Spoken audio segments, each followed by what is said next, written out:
ficou sério, daí começa de verdade a reunião.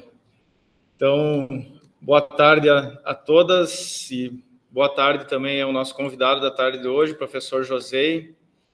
Nós vamos seguir mais ou menos o mesmo roteiro das últimas reuniões de representantes, né? Essa é a nossa 6ª reunião, segundo semestre de 2021.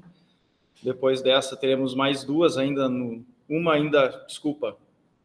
teremos mais 3 ainda, né? Então, essa é a nossa 5ª reunião. Nós teremos ainda mais uma no mês de outubro e 2 no mês de novembro. E aí encerra-se esse ano, né? E nós vamos seguir esse roteiro de fazer um momento mais formativo, né? Um momento para a gente refletir a respeito de algumas questões sobre a nossa prática, sobre o nosso dia a dia nas escolas, né? E depois nós vamos ter alguns recados, aí a gente vai conversar um pouco também, né? Amanhã é o dia dos professores, a gente pode ouvir daqui a pouco os colegas aí que quiserem se manifestar a respeito, né?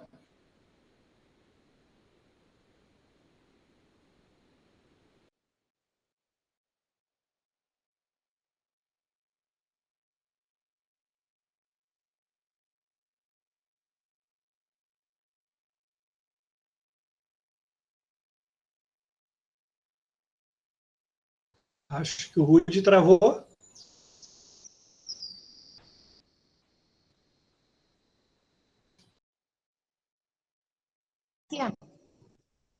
O meu tá no 3G. Caiu total. Abriu o microfone. Abriu o microfone. Aberto. Pessoal, tem um probleminha aqui com a internet da PMI. A Carol veio me socorrer com o celular dela aqui. Vocês me ouvem bem? Então, seguindo, né? Eu estava apresentando o José, acho que foi aí que caiu, né? Mas, enfim, o José Fernandes Pereira é professor do curso de História da Unijuí, ele é mestre em História, ele é doutorando agora também, né, José? E nós pensamos em chamar o José aqui para conversar a respeito de um assunto que é sempre importante, é sempre pertinente, porque... Agora voltou aqui, né? Tá, estamos de volta, então. Enfim, problemas com a internet, acho que é meio normal aqui na nossa cidade, infelizmente, né? Obrigado, Carol. Enfim, um assunto assim que é recorrente, é sempre importante a gente discutir ele, tratar a respeito dele, que é a questão da escola sem partido.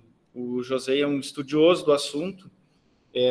Esse projeto ele já circulou por aí em vários lugares, no Brasil inteiro, né? Ele nasceu lá no Rio de Janeiro, lá pelos idos de 2005, se eu não estou enganado, 2004, 2005. E a cada ano que passa essa conversa, né, do projeto Escola Sem Partido, ele volta, alguém chama esse assunto lá no Congresso Nacional, assembleias legislativas aí dos vários estados, nas câmaras de vereadores dos municípios, em alguns lugares do Brasil, inclusive esse projeto foi aprovado, né, que é um projeto que visa cercear a liberdade de cátedra dos professores, né, digamos assim, impedir que alguns assuntos sejam tratados em sala de aula, e isso, inclusive, fere não só a liberdade de cátedra, mas os planos de estudo de estudos de várias áreas do conhecimento que precisam tratar de muitos assuntos, né?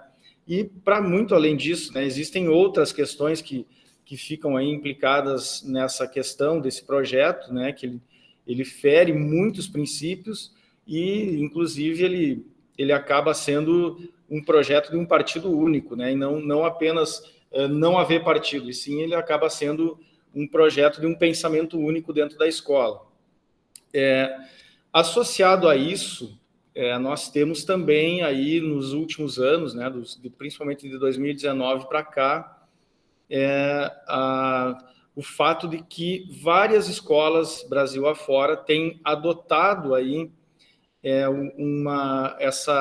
não sei se é regime que a gente chama, mas o modelo, principalmente o modelo cívico-militar, né, como aconteceu aqui com a escola IMEAB, nesse ano aqui em Juí, né, uma escola que sempre teve bons resultados, sempre teve bons desempenhos nas provas aí, né, em todas as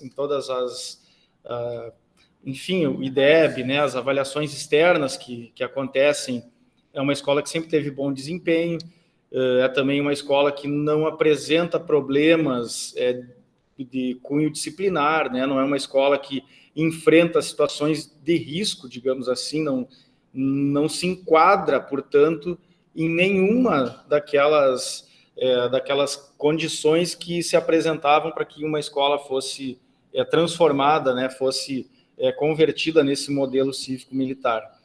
E o modelo cívico-militar ele não deixa de ter um princípio muito próximo daqueles que são defendidos pelo projeto Escola Sem Partido, mas, enfim, para tratar melhor a respeito dessa questão toda e de muitas outras que envolvem esse assunto, né, a gente convidou, então, o José, que aceitou aí mais uma vez o nosso convite para fazer essa conversa, fazer essa fala com nós, e nada melhor, então, do que passar a palavra para ele tratar desse assunto, né, José, que, afinal de contas, é o cara que estuda mais a fundo essas questões.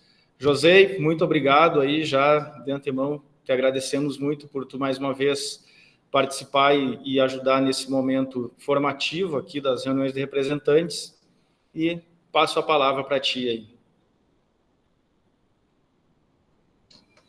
Beleza.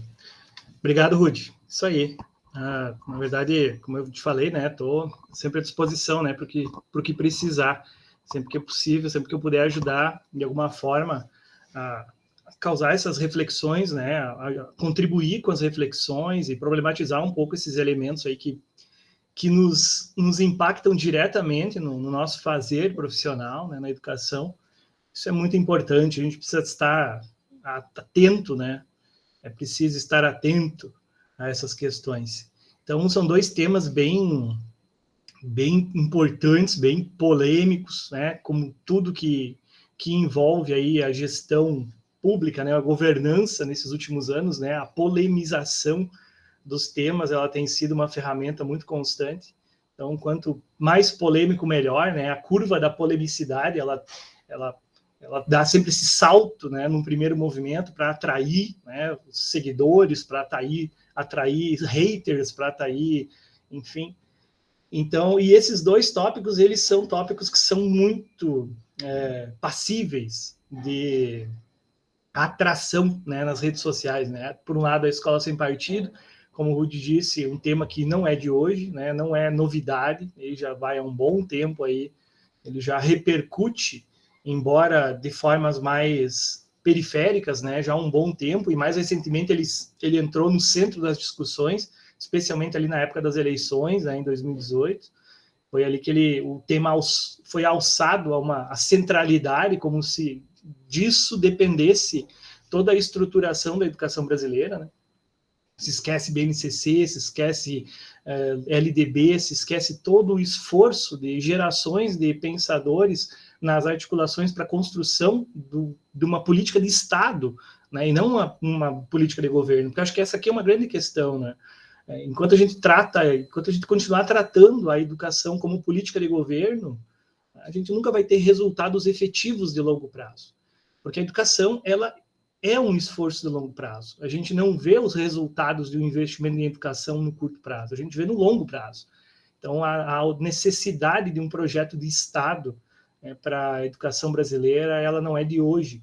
A gente teve muitos avanços, a gente avançou em muitos aspectos, a gente tem muitas conquistas, até a LDB e mais recentemente até a primeira versão da BNCC. Eu digo a primeira porque na sequência a gente teve reveses, né? Teve alguns retrocessos na forma como a BNCC foi conduzida depois de ser publicada pela primeira vez, e também isso se deve à força ideológica desse movimento da Escola Sem Partido, que paradoxalmente se lança como um movimento que tem no seu primeiro elemento lá, né, no seu primeiro artigo do projeto de lei, a ideia da neutralidade política. Então, na verdade, só o fato de se dizer neutro, ele já denota um posicionamento ideológico. Então, não há neutralidade ideológica, né? Esse ideal de neutralidade, ele é impossível de ser atingido.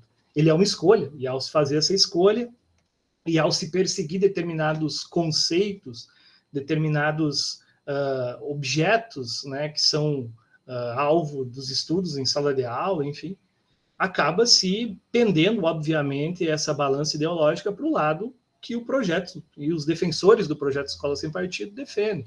Então, quando a gente vê, por exemplo, a segunda versão e a terceira, por extensão, né, da BNCC, eliminar toda e qualquer menção aos estudos de gênero, né, porque isso representaria, na leitura desses sujeitos, ou chamada, entre muitas aspas, ideologia de gênero, e eu coloco entre muitas aspas isso aí, porque a ideologia de gênero sequer é um conceito teórico formal. Não é sequer estudado academicamente falando. Não há nenhum pesquisador sério e comprometido, né, com as ciências sociais, com a educação, com a antropologia, enfim, que usa esse conceito de forma formal, de modo formal.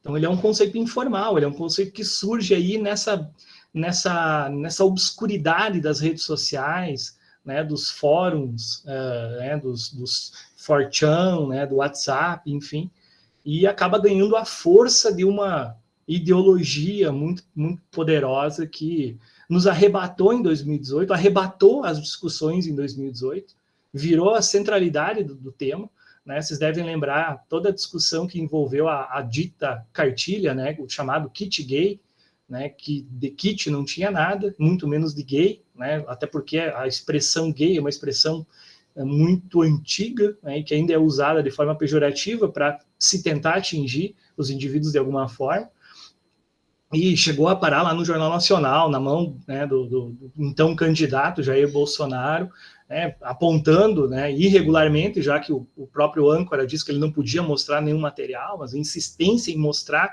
ou seja, causar aquela polemização, né, polemizar daquela forma, para tocar a sua flauta de, como é que é mesmo, o flautista de Amelim, né, toca a sua flauta lá e o flautista arrebata todos os camundongos na sua direção. É complicado, gente, porque a força é muito grande, a força desses tópicos, né? Nós vivemos num país que é ainda muito conservador em muitos aspectos.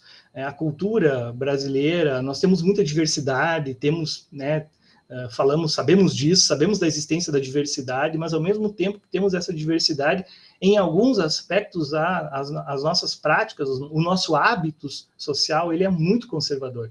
E ele é muito arraigado nessas formas de ver o mundo na perspectiva da religiosidade, na perspectiva dos dogmas, na perspectiva das crenças.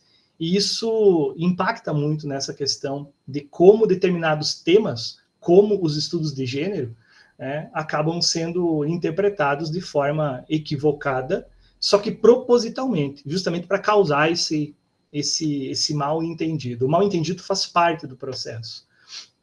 Então, e somando-se a isso, então, mais recentemente, a gente também acende aí a discussão da escola cívico-militar, que também é um tema que divide opiniões, né, para dizer o mínimo, ele divide opiniões, né, de forma muito simbólica, especialmente as opiniões daqueles que estão dentro e compreendem, eu digo que compreendem porque estudam, fazem leitura, têm uma noção da totalidade e da complexidade da educação brasileira, e aqueles que, bom, não estão dentro, ou estando dentro, não compreendem exatamente o que significa essa complexidade.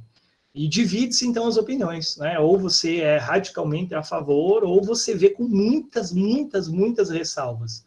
E é mais ou menos no aspecto dessas ressalvas, né, que eu gostaria de problematizar com vocês alguns desses aspectos. Eu não quero me estender muito também, não quero ocupar o tempo, que eu sei que vocês têm reunião depois, né, tem mais coisas para conversar, mas eu só vou trazer para vocês aqui a informação, né, do projeto. Deixa eu apresentar rapidinho aqui essa janela.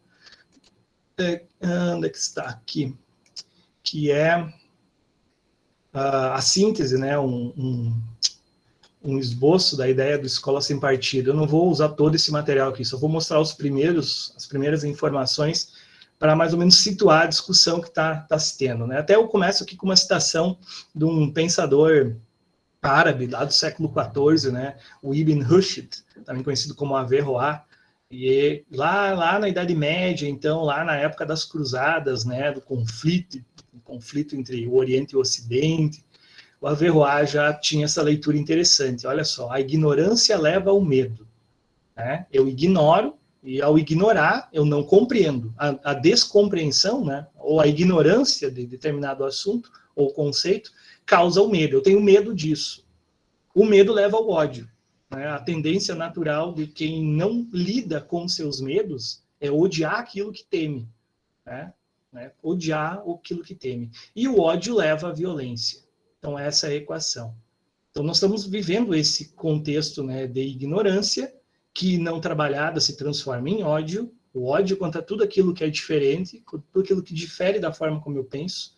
E esse ódio, em grande medida, como a gente tem visto, infelizmente, nos jornais, né, nas notícias que se acumulam e se avolumam de violência contra a população LGBTQI+, contra mulheres, contra negros, né, o racismo, a misoginia, a homofobia praticada em todas as suas formas, ela tem se acentuado, né, gradativamente aí ao longo dos anos, e com mais ênfase ainda agora na quarentena, especialmente a violência contra a mulher.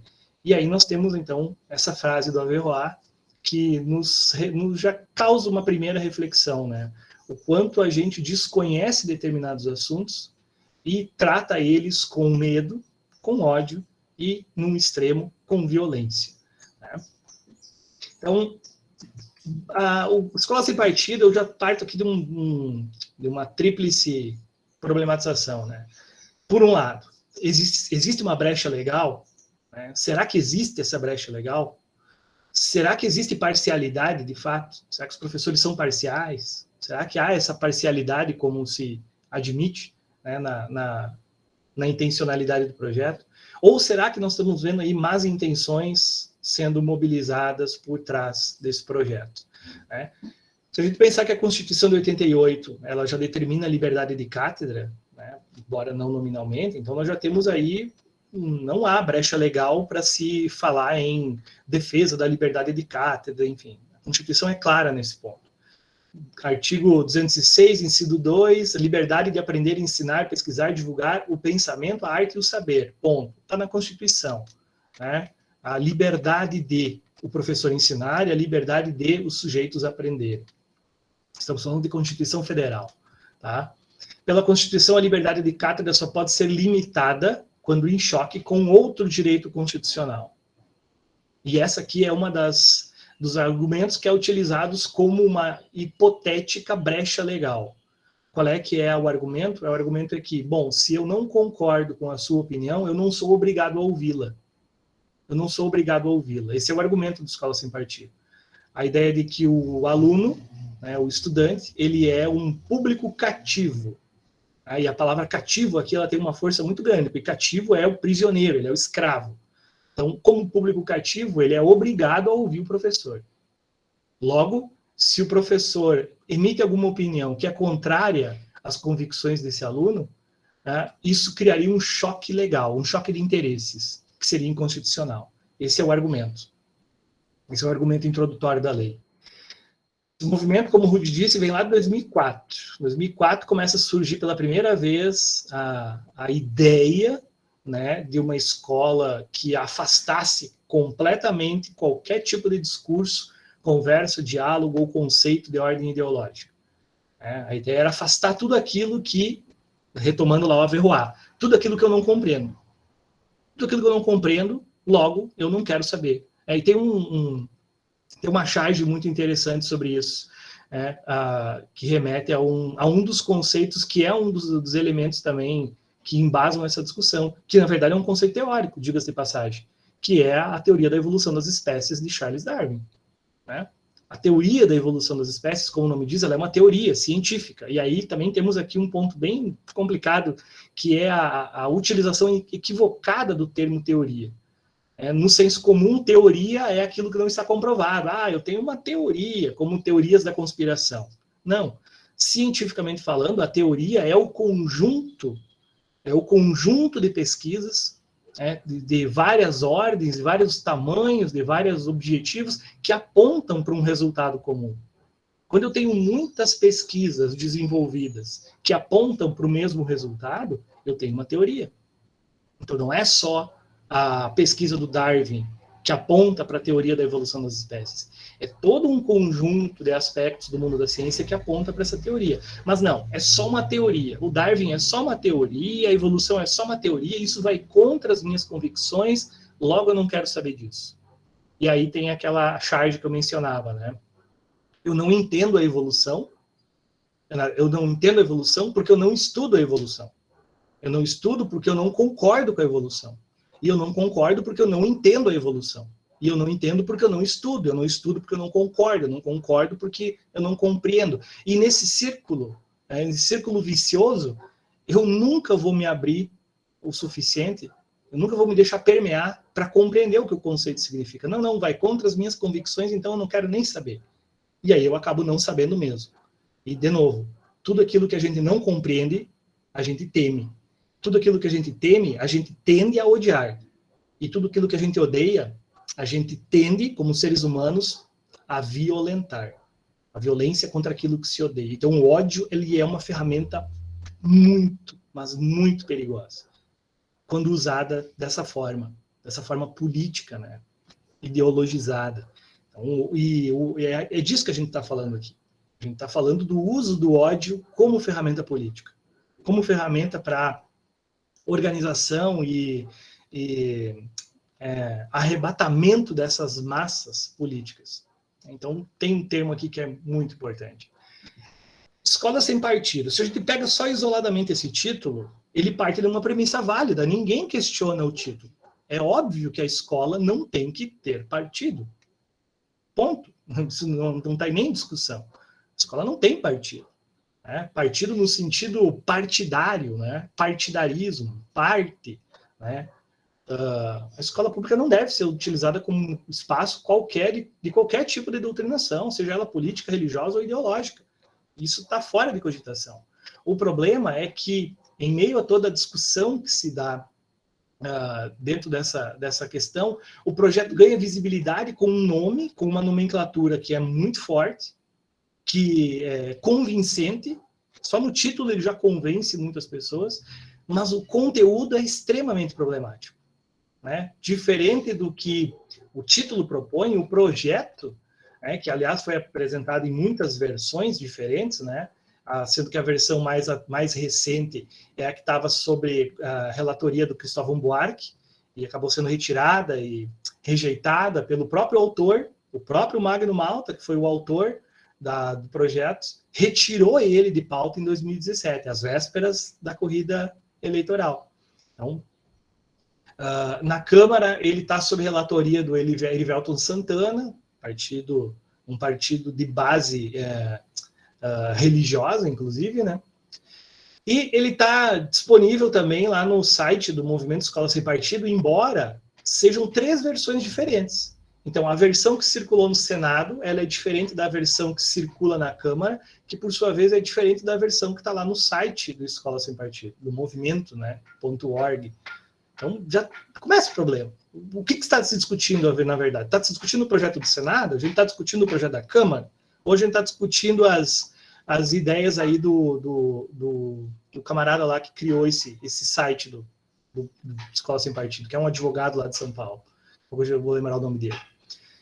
Vamos focar no projeto da Câmara, que é o que ainda está em discussão efetivamente. É o que ainda está sendo gestado, vamos dizer assim. Não avança, mas também não foi tirado. O do Senado foi retirado. O do site foi abandonado. Né? Mas o da Câmara é o que ainda está em evidência. Né? E ele propõe alterar a LDB, né, no artigo 3º, incluindo o seguinte. Artigo 13º, então. Respeito às convicções do aluno, dos seus pais responsáveis, tendo os valores de ordem familiar precedência sobre a educação escolar. Essa é a alteração mais impactante proposta, né? Que as convicções do aluno e de sua família precedem os ensinamentos escolares, precedem os currículos e devem pautar as escolhas curriculares.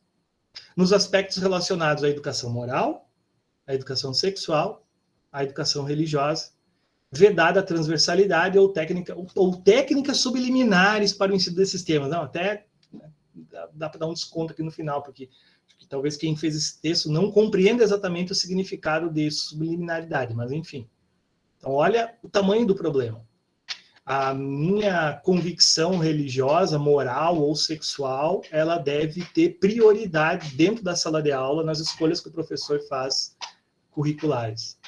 Como que eu vou lidar com isso? Agora eu vou pensar como professor. Como é que eu vou lidar com a diversidade de opiniões e convicções de 30 famílias diferentes? Não é? As convicções religiosas, políticas, ou os hábitos, ou até as práticas sexuais, né? Já que isso está mencionado no texto. Como lidar com isso? Como colocar isso acima do currículo? Como colocar isso acima da base nacional?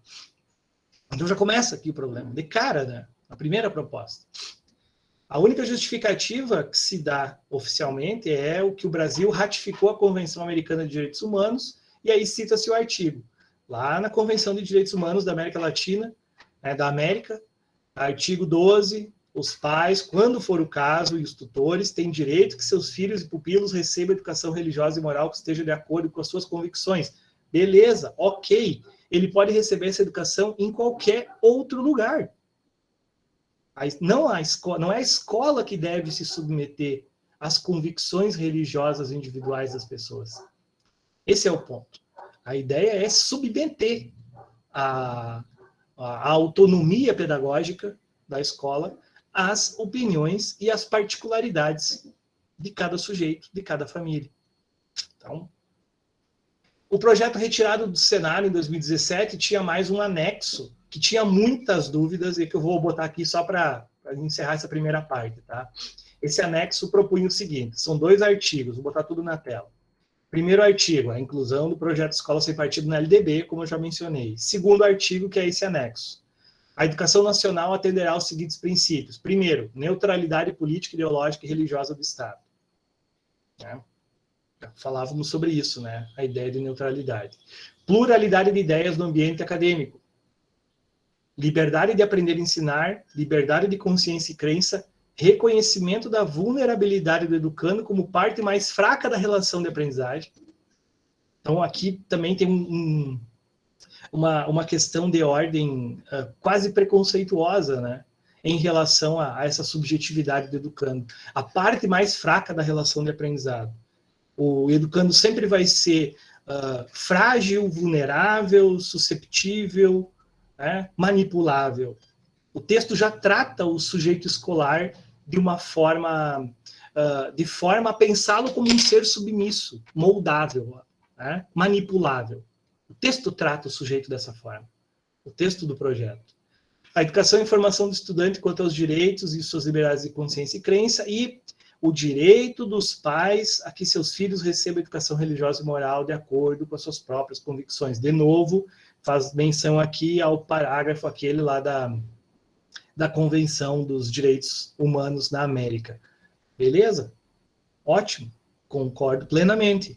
Toda criança, todo jovem, todo sujeito tem esse direito. Agora, submeter a escola ao direito individual de cada indivíduo, de não querer ouvir determinado conceito, porque fere as minhas convicções. Agora eu não quero ouvir falar de liberdade de gênero, porque isso fere as minhas convicções. Eu não quero ouvir falar de educação sexual, porque isso fere as minhas convicções. Eu não quero ouvir falar sobre comunismo, porque isso fere as minhas convicções.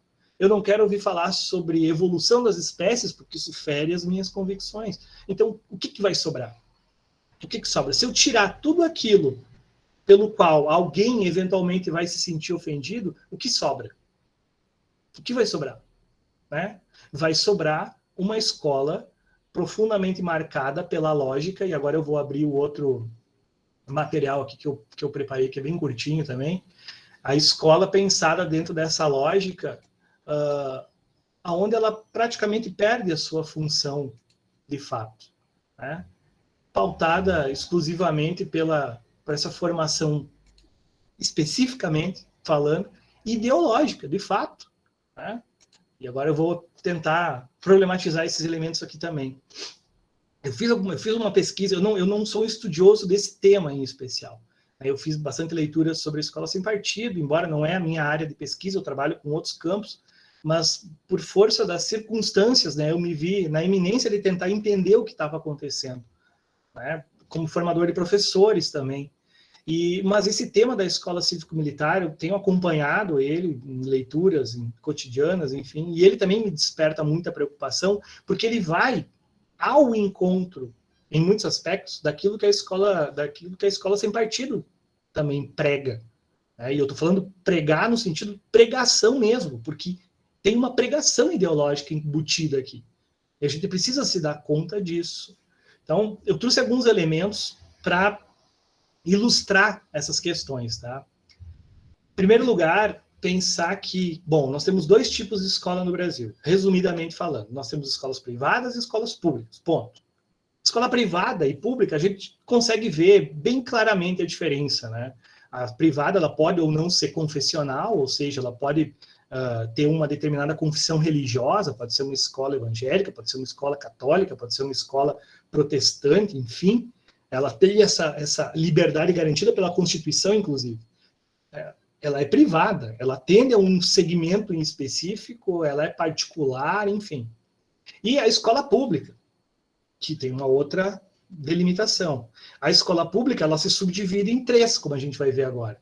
Nós temos a escola pública, convencional, nós temos a escola militar, que é bastante tradicional e existe há muito tempo no Brasil, e nós temos a escola cívico-militar como esse novo modelo que está em discussão agora. Então, o que são esses elementos? Pegar primeiro aqui a escola particular, né? Então, na verdade, a gente sabe muito bem o funcionamento, né? Para que serve, a que interesses atende. Né? Eu vou tentar usar as mesmas perguntas para os três modelos. O que é a escola particular? Ela é uma escola plural, ela é democrática, ela é inclusiva, ela tem todos aqueles elementos que aparecem lá na Constituição, inclusive. Mesmo ela sendo uma escola confessional, ainda assim ela é plural, no sentido que ela trabalha com toda a complexidade do conhecimento, né? Com as áreas diferentes do conhecimento. Ela tem um objetivo, o objetivo é articular o ensino de ciências, cultura, esporte, artes, tecnologia, ou seja, essa ideia, não sei se vocês já leram sobre esse conceito, a ideia do STEAM, né? Um ensino pautado pela ciência, tecnologia, engenharia, artes e matemática. Você tem toda a complexidade dos campos teóricos da produção humana e você trabalha de uma forma tão ligada, tão conectada entre os elementos, que você não é mais apenas interdisciplinar. Vejam que falar de interdisciplinaridade é uma coisa complexa, a gente ainda não consegue fazer isso de fato dentro da escola, por força da estrutura na qual a escola ainda está constituída. Então, falar de interdisciplinaridade, embora a gente tenha batido muito nessa tecla, não é uma coisa fácil. Quando a gente pensa nessa ideia do STEAM, a gente está falando de uma escola transdisciplinar, de tal forma que a fusão entre as disciplinas, você nem percebe o rompimento mais das barreiras. Né? Você transcende totalmente as fronteiras criadas pela disciplinarização dos currículos.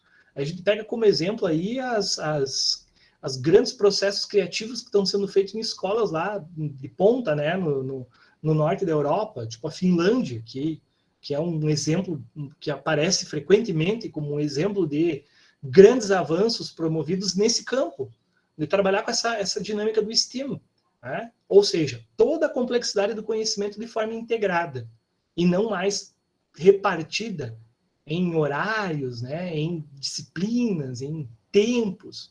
Não, você trabalha metodologia de projetos, você trabalha metodologia de problematização, ou seja, é uma escola que tem uma potencialidade muito grande ao trabalhar com diversidade, com universalidade. Eu esqueci de tirar o gratuidade ali, me desculpa, esse gratuidade aqui está fora de contexto.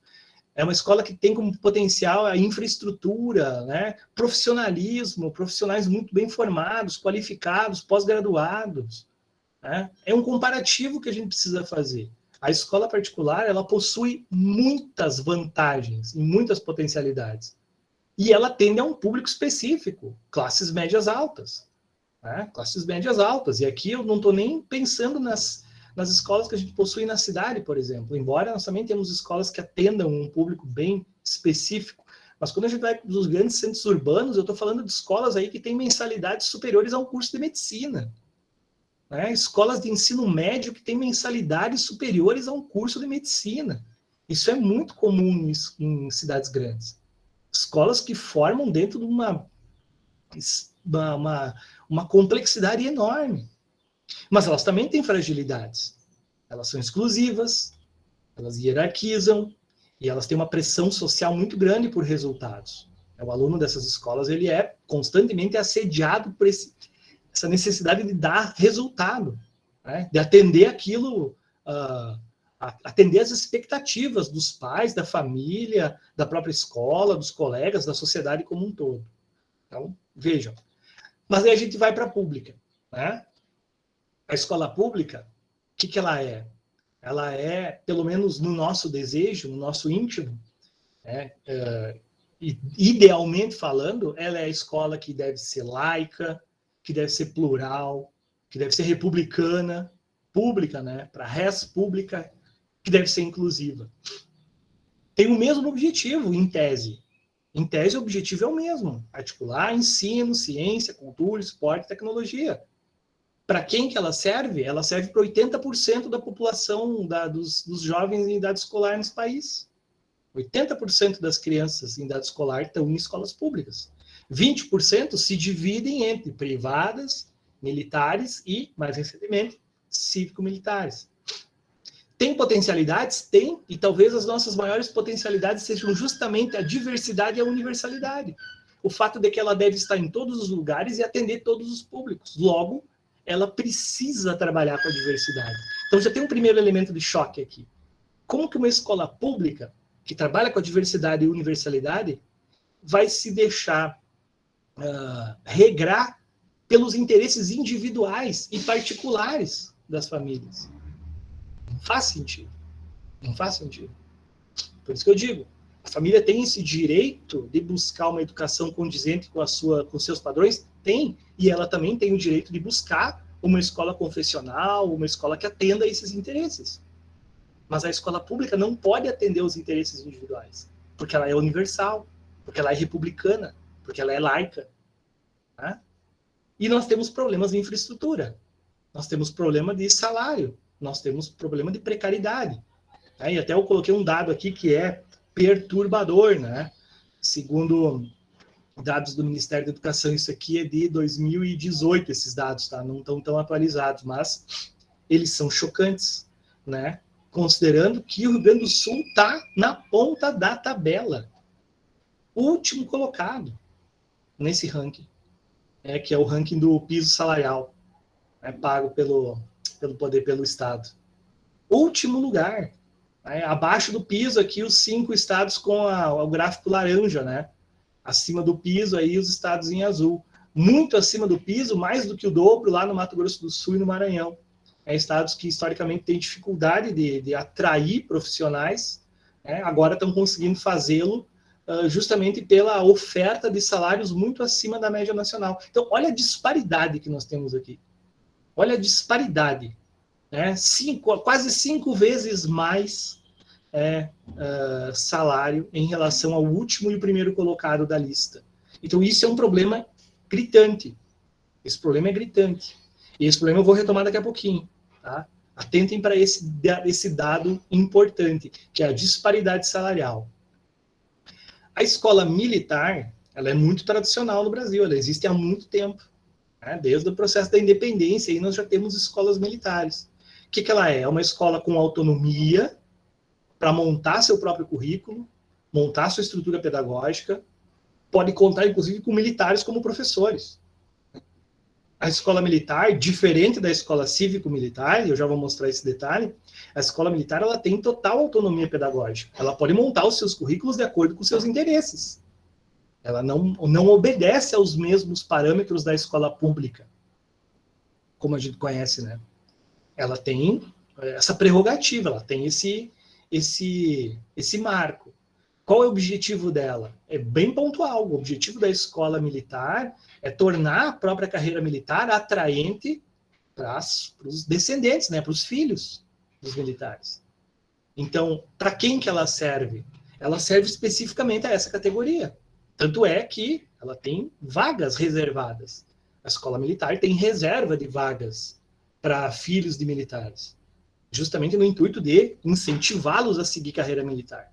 Então, vejam, é voltada para a manutenção desse regime, quase como um regime hereditário.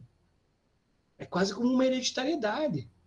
É complicado isso, né? Você reserva vagas. As vagas que sobram, elas podem ser disputadas por civis, mas daí a seleção é muito mais rígida. Então, o processo seletivo, ele existe, e ele filtra de forma muito intensa jovens, adolescentes, crianças com competências ou habilidades avançadas, né? Autonomia de estudo, enfim, e que tem condições de entrar nesse universo. Então, ela tem uma fragilidade, ela é exclusivista, ela é muito homogênea, ela não tem a diversidade, ela não tem heterogeneidade, ela é homogênea.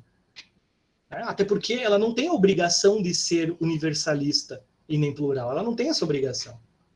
Ela está livre ela está desimpedida desse regramento, ela tem autonomia pedagógica.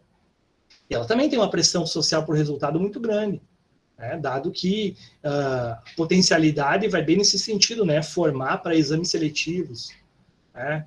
Os resultados. Até eu dei o dado ali, né? O IDEB médio das escolas militares no Brasil em 2019 foi 7. O IDEB médio das escolas públicas do mesmo ano foi 4,1. Usando o IDEB como referência, é o dobro, né? É quase o dobro, comparativamente falando. E isso nos leva, então, ao último exemplo, que é o que a gente precisa voltar a nossa atenção. Eu confesso que eu acabei fazendo uma pesquisa para entender um pouquinho melhor esse conceito, e eu encontrei algumas coisas que, para mim, foram bem complicadas, né? Quando eu li, então, o projeto, esse Plano Nacional para a Escola Cívico-Militar, que é o PECIM, é o PECIM. Esse documento, ele consta lá no site do MEC, inclusive, para acesso, tem todos os dados lá. Ele não esconde, aparentemente, nenhum dado, nenhuma informação, e talvez seja mais perturbador por isso, porque está às claras, essa disparidade, essa desigualdade, a promoção da desigualdade dentro da escola pública, ela está claríssima dentro do Plano Nacional da Escola Cívico-Militar. Tá? O que ela é? Ela é uma escola que se diz pública, com militares participando da gestão educacional e administrativa, como monitores, e professores civis que são responsáveis pela gestão didático-pedagógica e financeira. Então, é uma escola mesclada. Ela não pode ter professores militares. Os professores são civis, por definição. Embora ela vai ter a presença dos militares como monitores na gestão educacional. Então, aqui é muito difícil separar as duas coisas. Até que ponto um militar que circula dentro de uma escola, com a função de monitorar a gestão educacional, ele vai ou não intervir nos processos de gestão didático-pedagógica? Essa é uma pergunta que me vem à cabeça. É um dos primeiros problemas que me vem. Até que ponto vai haver essa separação? Qual é o elemento separador disso? Quem coordena isso? Quem regula isso? Quem fiscaliza isso? Em que medida que a presença desse militar armado, diga-se de passagem, um sujeito armado dentro de uma escola pública, e esse dado também me causa uma certa aflição. Em que medida que esse sujeito não é um elemento que desequilibra, não é um elemento de desequilíbrio dessa gestão compartilhada das tarefas didático-pedagógicas, educacionais e administrativas. Até que ponto isso não vai interferir, de forma ostensiva naquilo que está sendo proposto pela escola em termos de projeto político-pedagógico? É uma pergunta que eu faço. Qual é o objetivo? Beleza. O objetivo expresso com letras garrafais no projeto é melhorar o processo de ensino-aprendizagem da escola pública. Porém, isso está no documento, no plano. Mas quando a gente olha todas as notícias, todos os feeds, toda a informação produzida pelo governo federal para divulgar o projeto, em todos os lugares eu só vejo isso: redução da violência, redução da violência, redução da violência. Esse tema é batido, ele não está no documento oficial, mas ele está na publicidade midiática do governo. Combater a violência. Dado que muitas das escolas cívico-militares que foram criadas no último ano aí no Brasil, elas foram criadas em lugares que têm um histórico de violência.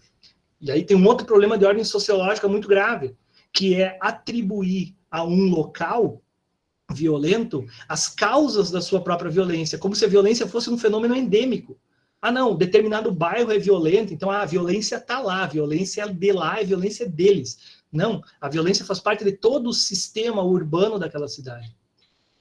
Todo o sistema, toda a cidade está envolvida no fato de haver ou não violência num determinado território. Não é culpa do bairro ser violento.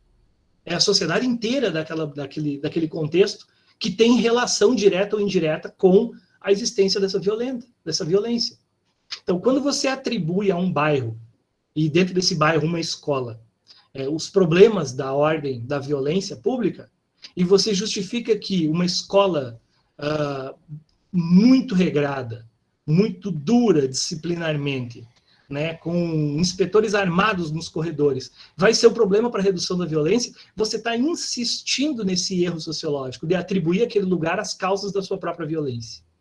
Ou seja, ao mesmo tempo em que você pune o sujeito na sociedade, que é uma consequência, um efeito colateral desse contexto de violência, por outro lado, isso fora dos muros da escola, dentro dos muros da escola, você atribui àqueles jovens a razão daquele lugar ser violento, e você precisa controlá-los para que a violência não se manifeste mais. Então tem muitos erros aqui. Quando o argumento é esse. A escola vai servir para redução da violência. Agora, vamos bater na outra tecla. Melhorar o processo de ensino-aprendizagem nas escolas. Então, para quem essa escola serve? Crianças e jovens pobres da rede pública de ensino. Então, tem uma diferença aqui. A escola militar, ela está focada em famílias de classe média, da mesma forma como as escolas particulares. As famílias desse universo militarizado, elas são de classe média alta. Então, a escola cívico-militar não tem esse mesmo público-alvo. Não é o mesmo público-alvo. Se a gente pensar, então, naquele dado ali de cima, na redução dos índices de violência e tal, então fica bem claro qual é a objetividade dessa escola. Ela é voltada para comunidades carentes, crianças e jovens pobres, da rede pública de ensino. Ela tem um objetivo. Ela tem um público-alvo. O IDEB, bom, como ainda está começando, a gente não tem dados suficientes, mas a expectativa é que o IDEB da Escola Cívico-Militar seja semelhante ao da Escola Militar. E aí a gente abre um outro parêntese aqui. À medida em que, se a gente considera que a relação entre investimento e resultado é uma relação diretamente proporcional, ou seja, quanto mais investimento, mais eu tenho resultado na escola.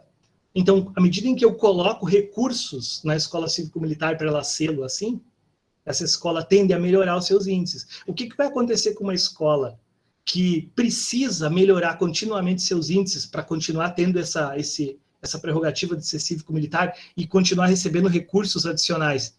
Ela precisa manter esses índices a qualquer custo. Então, qual é o passo seguinte? É selecionar os jovens que vão entrar na escola. E aí a escola não é mais universal. E aí a gente já tem que questionar se a escola ainda é pública a partir desse momento. Fragilidades, então. A seletividade, que tende a ser uma realidade, dado que ela tem objetivos a cumprir em termos de produtividade. A homogeneidade, a perda da identidade, a perda da diversidade. Eu tenho indivíduos fardados com um comportamento idêntico, andando em fila, seguindo uma regra muito rígida de porte físico, de apresentação física. Então você perde a identidade, você perde a diversidade. Nós temos, sim, uma ideologização muito significativa da escola, a partir do momento em que a gente passa a cultuar símbolos ao invés de valores.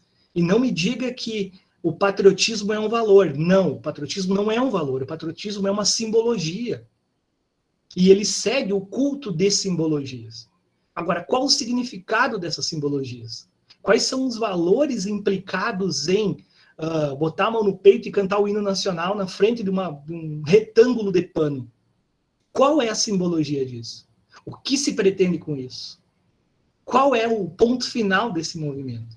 Ou seja, não tem como defender a ideia de uma escola neutra, né, como escola sem partido determina, se eu tenho uma escola pautada pelo culto de símbolos e de pseudo-valores atrelados a esses símbolos. Isso é um processo de ideologização. O patriotismo é uma força ideológica. Né? O patriotismo é uma força ideológica, das mais poderosas. Vide todo o movimento do século XX. Vide todas as guerras, toda a destruição, todo o caos, toda a violência que foi produzida no século XX, graças aos ideais de patriotismo, que foram levados ao extremo, nações entre nações. Né? Então não dá para dizer que patriotismo não é um movimento ideológico. Se a escola sem partido, como se propõe, determina a neutralidade ideológica, então a escola cívico-militar nunca vai ser sem partido. Né? Nunca vai ser sem partido. Ela é, por definição, uma escola partidária. Partidária de uma tese. Partidária de uma ideia. A perda da reflexão, a perda do debate de ideias, a perda da criatividade e, num extremo, a perda da própria tolerância à diversidade são outros fatores de fragilidade que tendem a se acentuar à medida em que esse projeto avança. E nós estamos falando em uma escola pública. Né? Pública. Potencialidades tem, primeiro lugar, está lá, está claro, está lá no projeto. R$1 milhão em recursos por escola. R$1 milhão em recursos por escola. Distribuídos. E essa é a ordem de prioridade expressa no plano. Primeiro lugar, pagamento do bônus de 30% para o salário dos militares da inativa que vão ser trazidos para a ativa para atuar nessas escolas. 30% de bônus. 30% de bônus. Isso nem os cargos agora não é mais cargos de confiança, não chama mais CC, mas são as funções gratificadas, né? Nem os cargos em função gratificada de equipe diretiva, de coordenação pedagógica, tem um bônus, tem esse ganho tão exponencial, né, na diferença do seu salário. O profissional, o educador que ascende a um cargo dentro da escola, uma função gratificada, ele ganha uma fração muito pequena. Não, é 30% a gente está falando. Então, olha a disparidade. Olha a disparidade. Para aqueles que chegam agora e adentram a escola, como a solução para os problemas da escola, 30% de bônus. Para um salário que já é alto. Né? Para um salário que já é alto. Um capitão da inativa ganhando 15 mil vai ter seu salário chegando próximo dos 20 mil. Para estar dentro da escola, ensinando ordem unida, ensinando o hino nacional, ensinando a bater continência, ensinando a dizer sim, senhor, não, senhor. E o que mais? Eu estou fazendo uma pergunta. Eu não sei. Eu não sei o que mais vai ser ensinado. Eu não sei porque não está claro. Né? Quando a gente pega o Plano Nacional de Educação Cívico-Militar, isso não está claro. Né? A razão desses indivíduos estarem na escola. Né? O que está claro é a disparidade em termos salariais. O que está claro é criar novos cargos, criar novos campos de trabalho que são extremamente caros e onerosos para o poder público, dentro da educação, para alocar pessoas que são desse circuito aí, que já são favorecidos por inúmeras políticas públicas. São os militares. Então, cria-se mais um elemento de favorecimento dessa categoria. É isso que eu estou colocando em discussão. Qual é a razão disso? Não sei. Alguém me ajude a pensar.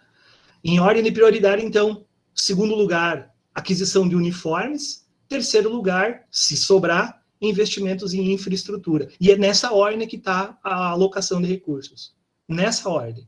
Primeiro lugar, salários militares. Segundo lugar, uniformes. Terceiro lugar, investimentos. Sequer se fala em recursos destinados à formação dos professores, a melhorias salariais dos professores, a recursos técnicos ou tecnológicos dos professores. Não, isso não está nem previsto no projeto. Professores nem aparecem no projeto. Então, é complicado. Está muito obscuro. Né? E nessa obscuridade, e aqui eu trouxe, né, a relação investimento-qualidade que eu falei. Está dado. Quanto maior o investimento, maior é a qualidade, melhor é o resultado. Vejam, em relação ao valor aluno, né, quanto maior é o percentual do valor aluno, né, melhor é o resultado no IDEB. As escolas militares estão ali na última coluna da direita. No campo aí de IDEB acima, superior a 7. Né? Ponto. Tá dado. Então, se essa é o objetivo da escola cívico-militar, automaticamente, e isso é questão de um tempo muito curto, ela vai começar a selecionar os seus quadros. Ela vai selecionar quem fica e quem não fica. Quem tem e quem não tem condições de ficar. E aí, meus caros, é muito fácil obter um resultado positivo no IDEB. Se você me der uma escola com os melhores alunos, eu vou te dar o melhor resultado, ponto.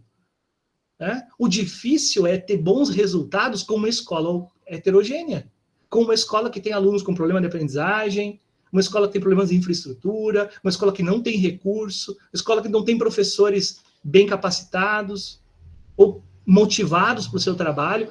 Faz essa escola tirar 7 no IDEB, transformando ela em cívico-militar, sem tirar os alunos que estão lá. Esse é o desafio. Não, aí é fácil. Né? Se eu aplico o filtro e seleciono quem entra, o resultado é fácil. É a promoção dos privilégios, né? O aumento dos investimentos, ele vai refletir no aumento. Mais seleções. À medida em que eu seleciono, eu apenas filtro os alunos que já têm habilidades. Que, independente de onde estiverem, vão ter bons resultados. É aquele aluno que tem altas aptidões, é aquele aluno que tem competência para estudar sozinho, que é disciplinado. É esse aluno que é selecionado. Né? Então, é uma falsa compreensão de que a escola valorizaria e investiria na meritocracia. Não, ela vai selecionar os melhores e vai simplesmente premiar os melhores por já serem os melhores. Entende? Eu não consigo ver vantagem nisso. Ao invés de proporcionar recursos de forma igualitária para que todos tenham condições de crescer conjuntamente, não, eu concentro os recursos naqueles setores onde não havia efetivamente a necessidade, produzindo uma disparidade ainda maior, um abismo ainda maior entre essa nova escola, que não é mais pública, me desculpa, mas não dá para chamar de pública uma escola que filtra, que seleciona, que decide quem entra e quem sai, que proíbe a diversidade, que proíbe a pluralidade, que não admite e não tolera as diferenças.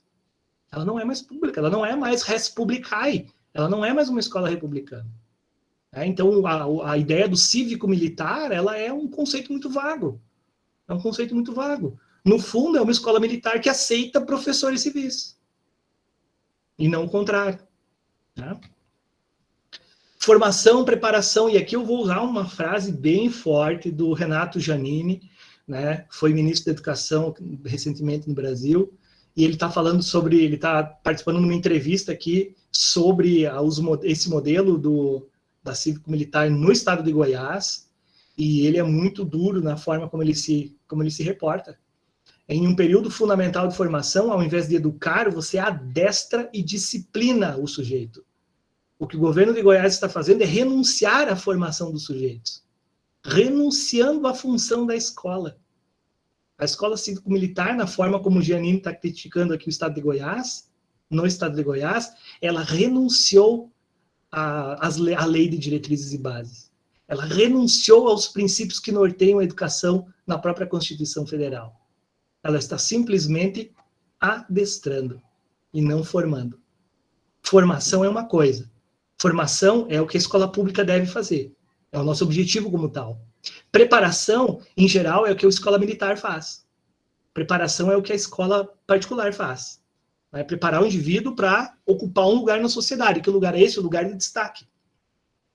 Agora, a escola cívico-militar, na forma como ela está sendo pensada, uma escola voltada para classes menos abastadas, para periferias, né, públicas, crianças em geral, né, classe baixa, com esse controle ríspido do corpo, da mente, das ideias, ela não está fazendo nem formação e nem preparação.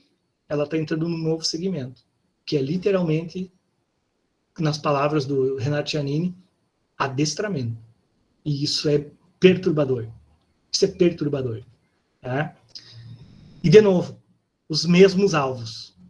Nós vivemos num país profundamente desigual, racista, uma população carcerária de mais de 500 mil indivíduos, grande maioria dos quais de origem afro-brasileira, uma lógica social punitiva, violenta, que acaba, ainda por cima, transformando a escola em um ambiente de reprodução desse autoritarismo. Transformando a escola num ambiente de reprodução desse autoritarismo, num ambiente de reprodução dessa violência simbólica, essa violência estrutural. Tá? Então, até botei uma charge ali para ilustrar, né? A fonte da violência, a gente sabe, a gente conhece a fonte da violência. E a gente sabe que não basta ficar enchendo baldes enquanto a gente não seca essa fonte. Enquanto a gente não tapa esse furo. Né? E ali, analogamente, os baldes estão com a expressão, com a palavra cadeia escrita embaixo. Né? A gente está construindo cadeias em vez de construir escolas. Muito mais cadeias do que escolas, diga-se de passagem. E aí agora a solução, então, é construir escolas com o formato do presídio. Construir escolas que tenham o regime, né, do autoritarismo. Então, o indivíduo dessa classe social, ele é punido nos dois extremos. Estando fora da escola, numa situação de vulnerabilidade e violência, ele sofre o peso do Estado. Dentro da escola, né, onde ele deveria ser protegido, acolhido, ele também vai sofrer a violência desse autoritarismo, da mesma forma, inclusive pelos mesmos sujeitos. Os mesmos sujeitos. Mudar ou endossar? Acho que essa aqui é o ponto que eu concluo, né? Nós vínhamos trilhando um caminho que projetava, na educação, né? Que projetava, e não vínhamos, estamos ainda, porque a nossa luta ainda é essa, né? A gente ainda discute a necessidade de uma escola que forme integralmente, que forme para todas as competências, que forme para todas as inteligências, não só lógico-matemática. A gente não quer só alunos que saibam ler e calcular. A gente quer habilidades visual-espacial, a gente quer habilidade cinético-espacial, habilidades musicais, linguísticas, intrapessoal, interpessoal, pegando aqui a pirâmide de inteligências do Gardner, né? A gente quer escola que forme um sujeito todas as suas potencialidades e que explore todas as potencialidades. Ou a gente vai retroceder e endossar os paradigmas anteriores. E eu peguei aqui a charge do Babette Harper, daquele livro genial que foi escrito junto com o Paulo Freire, lá em 84, que é o Cuidado, Escola. O título desse livro é genial, Cuidado, Escola. E aí, na continuação da charge, era o aluno que estava sendo parado pelo inspetor de corredor, né? O inspetor queria ver o que ele tinha nos bolsos, aí esvaziou todos os bolsos do aluno e achou um maço de cigarros. E aí, carregando cigarro na escola, né? Vamos ver o que mais que você tem aí. E aí ele abre a cachola do rapaz e saem as ideias, os sonhos, os desejos, a curiosidade, o sentimento, a sexualidade, a política, as experiências. Não. Escola não é lugar para essas coisas, diz o inspetor. 1984, essa charge. Nós vamos continuar o processo de mudança ou nós vamos retroceder 40 anos? Vamos retroceder 40 anos no tempo, ou mais. Né? Se a gente considerar que essas escolas existem desde da proclamação da independência do Brasil. Por fim, gente, eu quero trazer um fragmento de um vídeo que eu acho que é muito importante, que vocês provavelmente conhecem. Tá? É um recorte de um filme chamado A Sociedade dos Poetas Mortos, lembram? Para quem não conhece, esse filme é um clássico lá dos anos 90, o William com o... esqueci o nome, o Williams, esqueci o nome dele. Robin Williams. Robin Williams, como Robin Williams, que faz o papel de um professor de literatura que chega em uma escola para meninos, uma escola profundamente autoritária, rígida, disciplinarizada, né, com bastante rigor, e ele se depara então com esses jovens e ele começa a trabalhar numa outra perspectiva, uma perspectiva mais ousada, uma perspectiva mais filosófica, mais reflexiva, e ele promove grandes mudanças na escola, mas ele também esbarra com o conservadorismo, ele esbarra com esse rigor, né, essa violência do autoritarismo. E aí eu peguei 2 recortes do filme, um recorte do início, que é, então, ele usando as suas estratégias para trabalhar com os alunos, e um recorte do final, né, dos desdobramentos, né, esse professor acaba sendo expulso da escola, né, e vai ter uma cena muito bonita ali no final, que, de certa forma, para mim, particularmente, ela foi bem importante na minha formação como professor. Deixa eu botar esse, é um trechinho bem curtinho, só para vocês lembrarem dele, tá?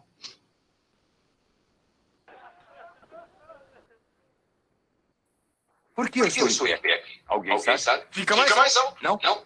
Obrigado. Eu estou em pé na minha vez para me lembrar que devemos ver as coisas constantemente de um modo diferente.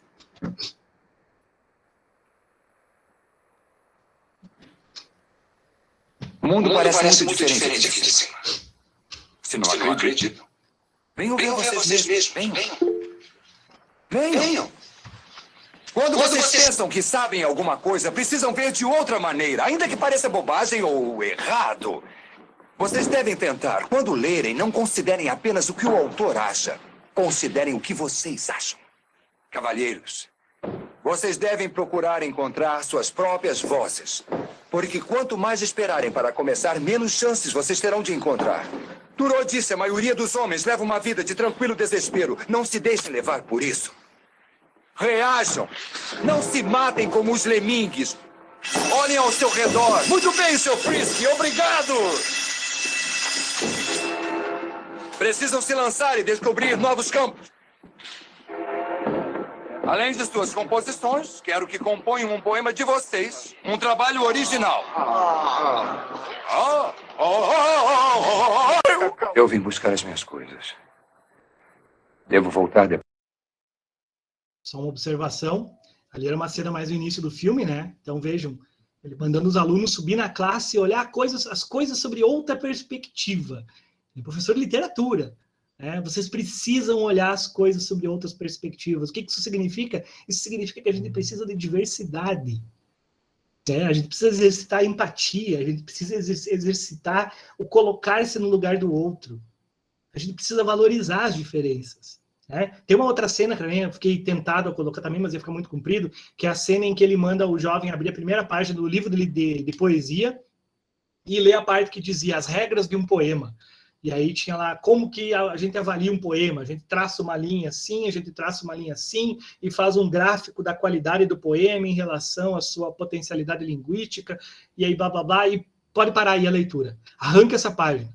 E por definição arranca todo o resto desse primeiro capítulo, porque isso é um lixo. Isso é um lixo.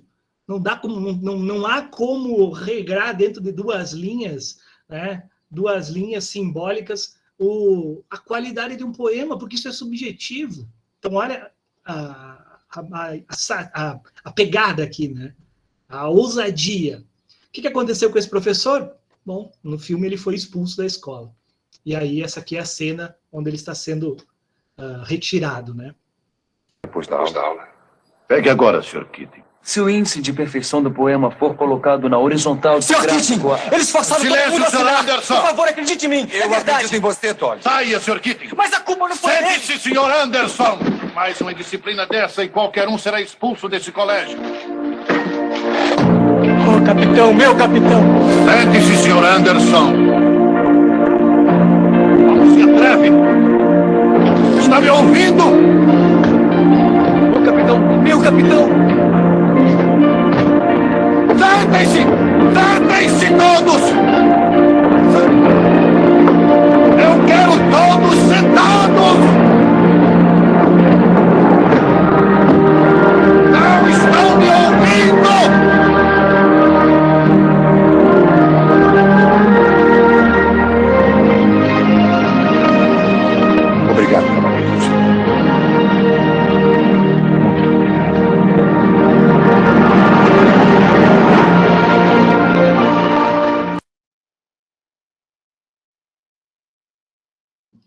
E aí aquela ideia deturpada na qual o estudante é visto como a parte frágil, né, a parte manipulável, né, como o Escola Sem Partido dizia, nessa cena que ela cai por terra, né? A partir do momento em que o professor liberta seus alunos, né? Eu gosto de pensar aqui na analogia fazer uma analogia com a alegoria da caverna, né, que a gente conhece muito bem. O professor, ele funciona meio como que aquele sujeito que, uma vez estando fora da caverna, ele não se contenta em sair.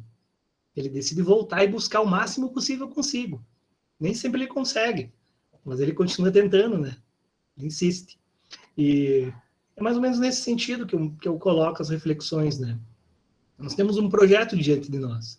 É um projeto de não apenas manutenção, mas retrocesso a tempos onde a autoridade, onde o argumento da autoridade valia mais que a autoridade do argumento. Então, você me obedece porque eu grito mais alto, você me obedece porque eu sou mais forte, você me obedece porque eu tenho uma arma na cintura, né? E não a autoridade dos argumentos. A forma como o professor aqui da história se coloca e ele conquista gradativamente a confiança e o respeito dos seus alunos, e mesmo depois de enfrentar a escola e enfrentar o rigor daquela escola onde ele estava, ele leva consigo essa imagem dos alunos, né, repetindo o ato que ele ensinou lá no primeiro dia de aula. Mudem a perspectiva. Mudem a perspectiva. Olhem as coisas por outro ângulo e a gente pode se surpreender na forma como a gente vê as coisas. Então, é mais ou menos essa... Opa, deixa eu avançar. É mais ou menos nesse sentido que eu pensava, né, a minha proposição, e só uma última provocação do professor José Sérgio Fonseca, sociólogo da USP. Falar de escola cívico-militar é falar de uma nova configuração de escola. O que temos que falar é escola pública, e escola pública não é escola civil, ela é pública. É pública. Termo que significa pluralidade, que significa universalidade, que significa democracia. Se não atende a esses princípios, ela não é pública, por definição. Então, essa é os elementos que eu gostaria de deixar para vocês refletirem, né? E me coloco à disposição também para debater alguma questão, se alguém quiser interagir também. Né, Rudi? Isso aí, José, muito obrigado pela tua apresentação, pela tua fala, enfim, trouxe aí vários elementos e que levam sempre a gente a pensar, né? É impressionante como esses projetos todos, né? Tanto a ideia lá do projeto Escola Sem Partido, como também esse novo formato de escola cívico-militar que está sendo adotado a nível nacional, né?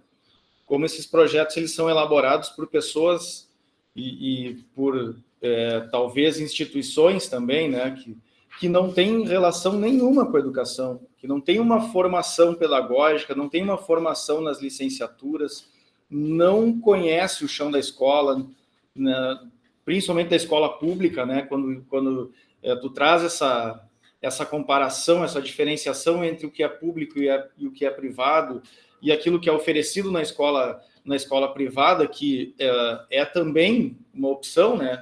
É um direito, é uma escolha que os pais têm, que, obviamente, aqueles que podem fazer essa escolha, né, para colocar os seus filhos numa escola que tem uma orientação diferente, que seja uma escola confessional, ou sei lá qual que seja aí a matriz ideológica da escola, né? Mas são questões que me chamam a atenção do quanto que pessoas, profissionais, enfim, que são de outras áreas, que são de áreas estranhas à educação, insistem em querer intervir na educação, como se o problema da educação, e a gente está falando aqui da educação pública no Brasil, né? Como se o problema da educação pública no Brasil fosse somente a metodologia que é aplicada nas escolas, fosse somente o que os professores trabalham, né?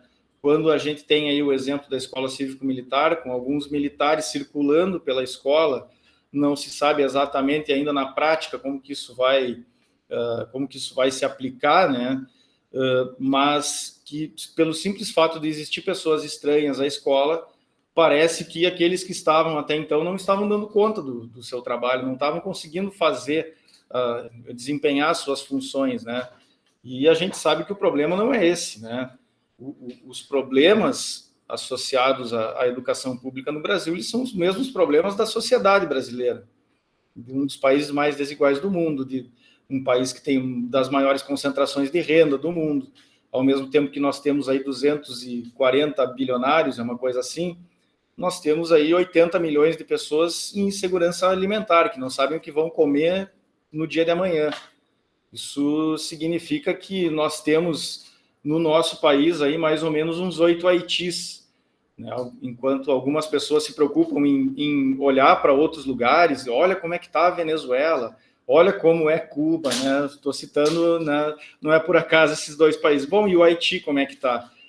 E nós temos mais ou menos uns 8 Haitis aqui dentro, pensando só na população brasileira que passa por necessidades extremas, né? Como é que as crianças oriundas dessas classes sociais, com esse problema grave, né? A gente está falando, eu estou aqui citando um problema mais básico que é a alimentação, né?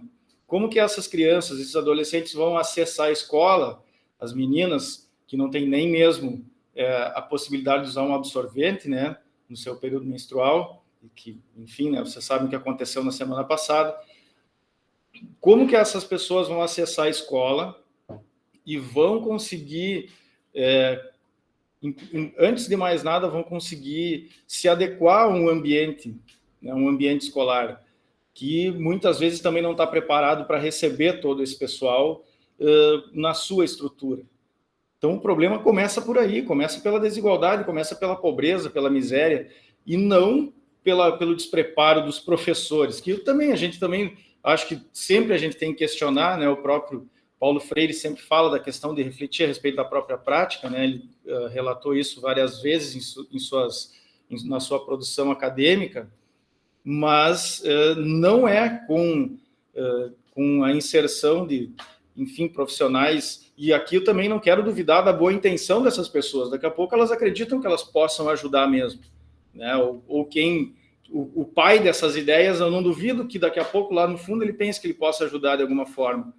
Mas, em primeiro lugar, nós precisamos olhar para as condições das escolas, olhar para as condições dos estudantes, das famílias dos estudantes, e também para a condição dos professores.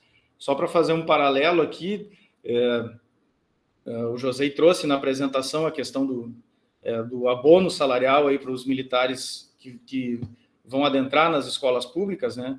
Pois só esse abono salarial aí é maior do que o piso do magistério, quer dizer, os profissionais da educação, formados para trabalhar nas escolas, formados para, né, enfim, trabalhar o conhecimento, trabalhar a questão do aprendizado, né, do ensino-aprendizagem, essas pessoas têm uma valorização profissional menor do que aqueles que vão vir para daqui a pouco trazer uma experiência estranha à escola, né? Só aqui para levantar algumas coisas que me surgiram durante aí a explanação do José. E o final ali, o Sociedade de Poetas Mortos, é para matar também, né? A gente tem que segurar até a emoção ali quando os alunos reconhecem o trabalho do professor. É sensacional. Quem não conhece esse filme, vale a pena assistir.